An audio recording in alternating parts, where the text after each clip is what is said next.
इधर वक्फ बोर्ड पर सीएम योगी ने बड़ा बयान दिया। उन्होंने कहा कि वक्फ निजी स्वार्थ का केंद्र बन गया है। क्या वक्फ ने मुस्लिमों के कल्याण का काम किया? हर अच्छे काम की आलोचना होती है, ये भी कहा सीएम योगी आदित्यनाथ ने। और ये भी कहा कि सुधार समय की मांग है, हर सुधार का विरोध होता ही है। हर अच्छे कार्य का विरोध होता है। वैसे ही वक्फ संशोधन विधेयक पर भी ये हो हल्ला हो रहा है।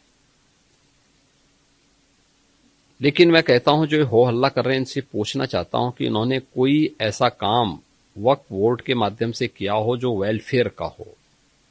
छोड़िए, सब समाज की बात छोड़िए, मुस्लिम समाज का ही कोई कल्याण किया हो उस प्रॉपर्टी का।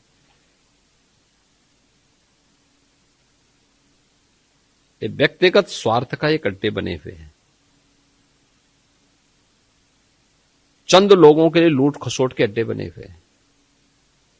किसी भी सरकारी प्रॉपर्टी पर जबरन काबिज करने का एक माध्यम बना हुआ है। और रिफॉर्म इस समय की मांग है। हर रिफॉर्म का विरोध होता है, लेकिन देश काल और परिस्थिति के अनुसार हमें उस प्रकार के रिफॉर्म के लिए तैयार होना चाहिए।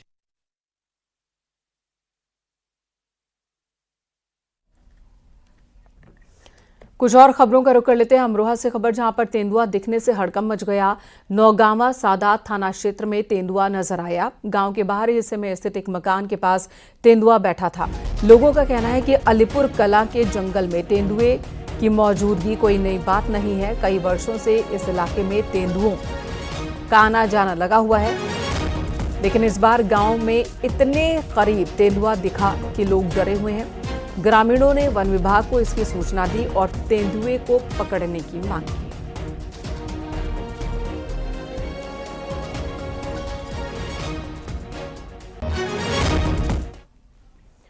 बरेली में प्रेम संबंध के चलते दो समुदायों के बीच जमकर मारपीट हुई है। दोनों तरफ से तकरीबन आधा दर्जन लोग जख्मी हुए। सूचना पर पुलिस टीम पहुंची। सभी घायलों को इलाज के लिए अस्पताल ले जाया गया। गांव में भी भारी पुलिस फोर्स की तैनाती इस वक्त की गई है। ये घटना थाना इज्जत नगर इलाके के मुड़िया अहमद नगर की है।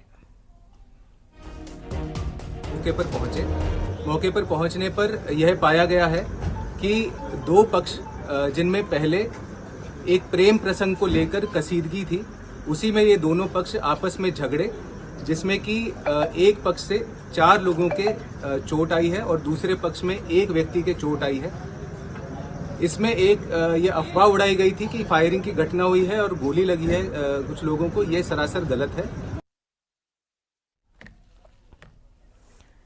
हमीरपुर में शराबी पति की हरकतों से तंग आकर पत्नी ने बांका से हमला कर पति की हत्या कर दी। पुलिस ने आरोपी पत्नी को गिरफ्तार कर लिया है।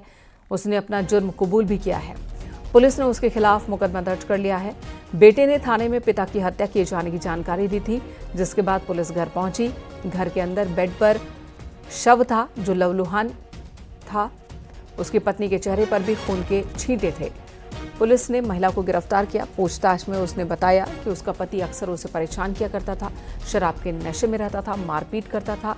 कल भी विवाद हुआ था और इसी विवाद के बीच उसने हमला किया और पति की मौत हो गई। तत्काल पुलिस के द्वारा मौके पर पहुंचा गया था। डॉग स्क्वाड फील्ड भी मौके पर मौजूद थी। शव को पोस्टमार्टम के लिए भेज दिया गया है। परिवारजनों के द्वारा तहरीर प्राप्त कर आगे की वैधानिक कार्रवाई की जा रही है। प्रथम दृष्टया ये घर में ही अपना पति पत्नी का आपसी विवाद प्रतीत हो रहा है। आगे की वैधानिक कार्रवाई इसमें जल्द की जाए। खबर गोंडा से, जहां पर कौड़िया थाना क्षेत्र में पुलिस ने एनकाउंटर में 25,000 के इनामी को गिरफ्तार किया। 3 दिन पहले शातिर ने अपने 3 साथियों संग लूट के मकसद से डीसीएम चालक को गोली मारी थी और फरार हो गया था। इस मामले में पुलिस ने पहले ही 3 अभियुक्तों को गिरफ्तार किया था, लेकिन मुख्य अभियुक्त भूपेंद्र उर्फ कप्तान सिंह फरार था, जिसे कल देर रात पुलिस ने घेराबंदी की और गिरफ्तार किया। इस पर 16 केसेस दर्ज हैं। संबंध में थाना कौड़िया पर सुसंगत धाराओं में अभियोग पंजीकृत कर अत्यंत गहनता से इसकी विवेचना कर इसकी तलाश की जा रही थी और उसकी गिरफ्तारी हेतु 25,000 रुपये का पुरस्कार घोषित किया गया था। इस बदमाश के कब्जे से एक अवैध तमंचा, जिंदा व खोखा कारतूस तथा एक मोटरसाइकिल पुलिस द्वारा बरामद की गई है।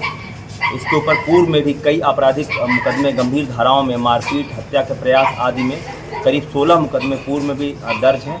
इस अपराधी के विरुद्ध थाना कौड़िया पुलिस द्वारा अग्रिम वैधानिक कार्रवाई की जा रही है।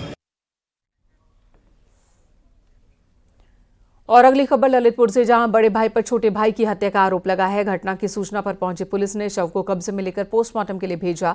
फरार आरोपी को हिरासत में लिया गया। दोनों भाइयों के बीच शराब पीने के दौरान किसी बात को लेकर विवाद हुआ था। ये सनसनीखेज वारदात थाना जखौरा के मोहल्ला नदीपुरा की है।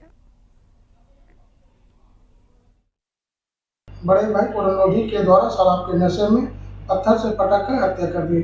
उक्त सूचना प्राप्त होने पर थाना जखौरा एवं फॉरेंसिक टीम के द्वारा तत्काल घटनास्थल का निरीक्षण किया एवं शव को कब्जे में लेकर पंचायतनामा की कार्रवाई की गई। प्राप्त तहरीर के आधार पर थाना जखौरा में सुसंगत धाराओं में अभियोग पंजीकृत कर आरोपी पुरनोधी को हिरासत में लेकर आगे की विधिक कार्रवाई की जा रही है। कन्नौज में अगरबत्ती के कारखाने में आग लग गई। आग से लाखों का नुकसान हुआ है। आग लगने की वजह का अभी तक पता नहीं चल पाया। आग लगने की सूचना पर मौके पर पहुंची दमकल की टीम 1 घंटे के अंदर आग पर काबू पाया गया। सदर कोतवाली क्षेत्र के नगरकोट मंदिर के पास आग लगी।